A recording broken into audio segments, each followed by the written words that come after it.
What's good, y'all? We are officially through game one of the NBA Finals. In case you guys did not know, the Denver Nuggets beat the Miami Heat in this first game right here. And honestly, it wasn't really that close. Before we get into this breakdown, I just want to let you guys know I'm going to be doing a video like this for every single game of the NBA Finals. Right after, I'm going to give my reactions, my takes on the game and stuff like that. So you guys don't want to miss out on that. Make sure you hit the subscribe button so you don't miss the next one. Denver pretty much played exactly how they wanted. They got what they wanted. They were doing what they wanted. It felt like the Heat weren't really bothering them too much. Especially when you look at Nikola Jokic against the Heat, he did his thing. He picked them apart piece by piece. In his finals debut, he had 27 points, 10 rebounds, 14 assists. All of that on 8 for 12 shooting, but to me, what was most impressive is when you saw him switch in his mind when he had to score to close out the game versus when he had to get all his teammates involved to get the whole team flowing, just getting good basketball played. He had 10 of his 14 assists in the first half, and specifically the first quarter, it felt like he had majority of those where he was just getting the ball and just instantly kicking it down to, it was Aaron Gordon a few times, Jamal Murray, he hit on a few cuts. But I will give the Heat credit. Bam was doing a really, really good job at fronting Jokic and not letting them get a clear entry pass into the post for him. Because of that, though, Nikola Jokic and the Nuggets pivoted, and when he was getting fronted, he would just come up and set the screen for the ball handler. A lot of the times, Jamal Murray, instead of just waiting for them to give the dump down pass, or the entry pass rather, he would just come up, set the screen, and then roll. Whether that be, a quick catch and then pass. A lot of the times in that first quarter, as I said, he got fouled a few times too. Regardless, though, you can really tell in that first quarter and pretty much the whole first half, he was trying to get his teammates involved, get Jamal Murray some easy buckets to get him going. Michael Porter Jr., make sure he got some open looks. Aaron Gordon, we'll talk about his monster first quarter in a little bit. And then where things changed for Jokic was in the fourth quarter, where Miami started the quarter, I think it was an 8-0 run, maybe a 10-0 run, whatever, chopped Denver's big lead in half. And Nikola Jokic realized, he's like, all right, it's closing time. Let's get these boys off the court, secure this win, and let's move on to the next game.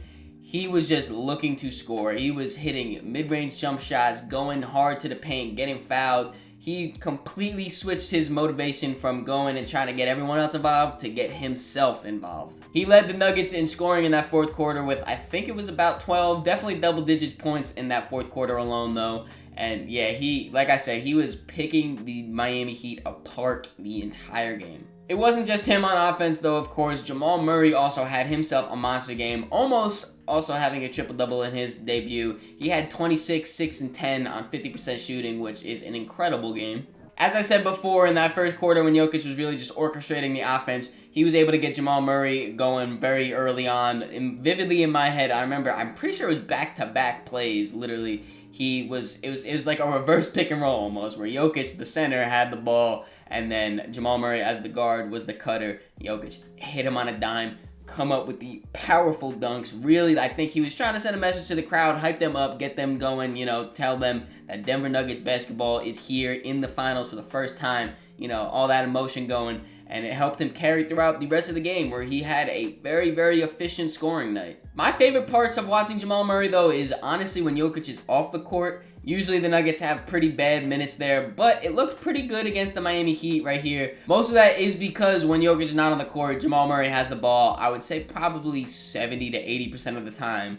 If it's not him, it's a lot of Bruce Brown too, which also had a monster game. Again, we'll talk about that a little later. But Jamal, I really like watching him operate when Jokic is not on the court. That's when you see him, get to the three-point line. He had a step-back three, top of the key, which was just a real big momentum builder for the Nuggets. But then at the same time, he is also incredibly good at playing off of Jokic. I mean, to be honest, Jokic makes it really easy to play off of him. But just, the dribble handoffs between the two, and Jamal knows when to really flare out for a three or kind of cut that corner real close and dive to the basket with Jokic right there as the roller, too. He's a very willing and underrated playmaker, in my opinion, as you saw 10 assists in this game. He can hit him on the pass. He can hit the floater. He can dunk it hard. He can kick it out to the corner. He has the full offensive package for Jamal Murray, and he is really putting himself on the map for a lot of these NBA fans who don't watch the Denver Nuggets, who only watch the Lakers, the Warriors, the Bucks, the Celtics, all those top tier guys or top tier, big market teams. The Nuggets are really putting themselves on the map. Jamal Murray and Nikola Jokic are solidifying themselves as one of the best duos in the league. So like I said before, when Jokic is off the court, Jamal Murray has the ball 70 to 80% of the time. That other 20 to 30% of the time, it's mostly in Bruce Brown's hands. And as I've said on this channel before, I'm a huge Bruce Brown fan. Ever since he was on the Nets, my roommate was a big Nets fan. So, you know, it was really fun to watch those games, watching Bruce. He just plays so well. I love those guys that could just do a little bit of this, a little bit of that. And in this game, what he was mainly doing was scoring, and he had a monster third quarter. Nikola Jokic was taking another break real quick, another rest before that fourth quarter started. And Bruce Brown decided to just go ballistic. He had 7 out of his 10 points in that third quarter, shooting 100% from the field. There was some floaters, there was some threes, he was just getting his offense going. It felt like he was flowing, like there was just like almost like someone took over his body. He knew exactly what to do, what to put up, whatever. He was amazing this game. Also, give a shout out to Aaron Gordon, who played very, very good defense on Jimmy Butler throughout the entire game. Jimmy had a rough game. We'll talk about that a little bit more when I get to the Miami Heat.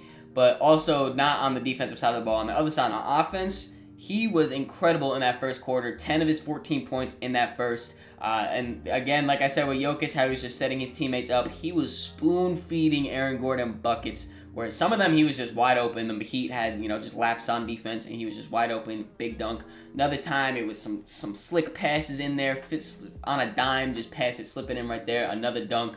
There was even times where they were posting him up. He was posting up. I don't even know who it was. Someone too small to guard him, though. Put him right into the basket, flip shot in. He was incredible. The Heat definitely may look into putting Kevin Love in the game, in the starting lineup, maybe even to kind of mitigate that size, because they just have no one big enough to guard Aaron Gordon. And I mean, if this is how he's going to play, they're going to need to put Kevin Love on him. And then last but not least for the Denver Nuggets, before we take it over to the other side on Miami, Michael Porter Jr., he had an incredible game. Now, if you did not watch this game and you just looked at the box score and you see 2 for 11 from 3, you're probably thinking, oh, Michael Porter Jr., he's a three-point shooter. If he's not shooting threes, he's probably not doing much else. Totally wrong. Totally wrong. He is the type of player that could have easily just fell into that mold of, if you're not hitting, you're not really doing anything for me. No, this playoff run, he has proved that he can impact the game in many other ways, specifically his rebounding. I mentioned in my finals preview video, if you guys didn't watch that, make sure you go watch that, that he was a great rebounder in that Lakers series. Also, a very, I don't want to say great, but above, he took a step up from what his normal defense is in that Lakers series as well, and he has continued that tenfold into this series. In Game 1, he led the Nuggets in rebounding with 13 rebounds. I don't know if that's a career high for him or not. I know he's 6'10". He usually doesn't just crash the boards like that. And to have 13 is incredible in the finals. Very, very good for him. And then on the defensive side of the ball too, he was using his length very, very well to contest shots. He blocked a jump shot. Then I think not even a few possessions later, he blocked someone at the rim. I think he contested Jimmy to miss him at the rim. He was really, really good on defense, which is something I would never think I would say about Michael Porter Jr., but he has proven me wrong in this playoffs, and specifically the last 2 series between the Lakers and so far through the Heat. He has been incredible even when his shot is not falling. And now when you talk about the game from the Miami Heat's perspective, it was pretty much a disaster game. I don't know if much more could have went wrong for them. The trio of Duncan Robinson, Max Strus, and Caleb Martin shot a combined 2 for 23 from the field. 2 for 23. And I'm pretty sure the percentage is even worse when you look at it from 3. I know Max Strus went 0 for 7. Caleb Martin was 1 for 7. I think Duncan Robinson too was 0 for 6 or something like that. Really, really bad. And then to make matters even worse, the easiest shot in basketball besides the layup, of course, the free throw. The Miami Heat shot 2 as a team in the entire game. That is a record. I don't know if it was for playoffs or for a finals game, but I know it was some type of record. 2 free throws the entire game. And then when you look at their main leader, Jimmy Butler, he did have a decent game, I guess you could say. He had 7 rebounds, 7 assists, so that's cool. He was impacting the game like that. But scoring-wise, definitely nowhere near enough. He only had 13 points. Again, 0 free throw attempts. Not even the 2 from the whole team were from Jimmy Butler, who lives at the free throw line a decent amount. A lot of the times he'll try to drive in and just get that little extra bump before he goes up to get the free throws, to get the and ones. That's how Jimmy gets his buckets, the tough buckets like that. None of that this game. He did not really look aggressive on the offensive side of the ball, at least to score. And then to make things even worse, another one of Jimmy's really strong suits is his defense, of course. But unfortunately, since Aaron Gordon started off the game so hot, bodying whoever was guarding him, they had to relegate Jimmy Butler to Aaron Gordon. And of course, normally when he's not being guarded by guys that are feet shorter than him, he's not a big part of the Denver Nuggets offense unless it's like just he's sitting in the dunker spot for a quick one like that or a pick and roll or something like that. So that means that Jimmy Butler was stuck guarding him in the corner a majority of the game instead of being on someone like Jamal Murray to try to, knock him off his rhythm. Maybe Bruce Brown too in those minutes when he was catching heat. Michael Porter Jr. wasn't having the best shooting game, but again, you want Jimmy Butler to be guarding someone that has more of a role in their offense than just Aaron Gordon. That goes back to what I'm saying about Kevin Love, though. I very, very much expect Kevin Love to at least get minutes. I don't know if they're going to start him or not, but I expect him to at least get minutes. Maybe they'll take away Cody Zeller's minutes and give Kevin Love those just to kind of get him back in the rhythm of it. But I really do think he needs to be there and he needs to be having his size put on Aaron Gordon. Pause. But Miami Heat fans, don't worry. It was just game one, so I'm not going to be too negative. I'm going to talk about the highlights, though. And highlight number one, Bam Adebayo. Just as I was saying in last video in my preview of this finals matchup, I was saying, yeah, Bam, he's a great defensive player. Everyone's always like, oh, maybe he can get this. Maybe he can score 20. Maybe he can score 25. Whatever it is. And I was like, nah, he's not that. He's not a scorer. He's not an offense. Let's not look at him for that. He goes and drops 26, 13, and 5. Incredible game for Bam. When you're guarding Nikola Jokic, again, it's very, very hard to stop him. I don't think anyone in this league can stop him. But Bam, gave his best effort. He had a few tic-tac fouls early on that was like, eh. But overall, he did a pretty decent job, I would say, especially fronting, as I said before when I was talking about Jokic. In the beginning of the game, it was very, very hard for the Nuggets to get a clean look to Jokic because Bam was just all over him up here on the side of him, just making things so difficult for him. So that was a very, very good effort for Bam. But again, back to his offense, he was aggressive looking for his shot, whether it was a dunk. I remember he had a mean putback dunk very early in the game. I thought that was going to set the tone. I think that was right around the time Jimmy Butler hit a pull-up three. So I was really hyped for this Miami Heat offense to go. Sadly, though, it did fizzle out. Bam did not fizzle out, though. He kept shooting his mid-ranges, attacking the basket. He even shot a three, which I thought was pretty wild, but, he got it. Miami's point guards also played really, really good. The combination of Gabe Vincent and Kyle Lowry, they combined 8 for 16 from three, 50% for each of them. And I'm pretty high volume, too. So that is very, very good for the Heat to see, especially on a night where Max Strus, Duncan Robinson, and Caleb Martin weren't shooting. To have your 2 point guards be able to, get that shooting for you is nice. Unfortunately, it didn't amount to a win in this. Gabe Vincent also had very good effort guarding Jamal Murray.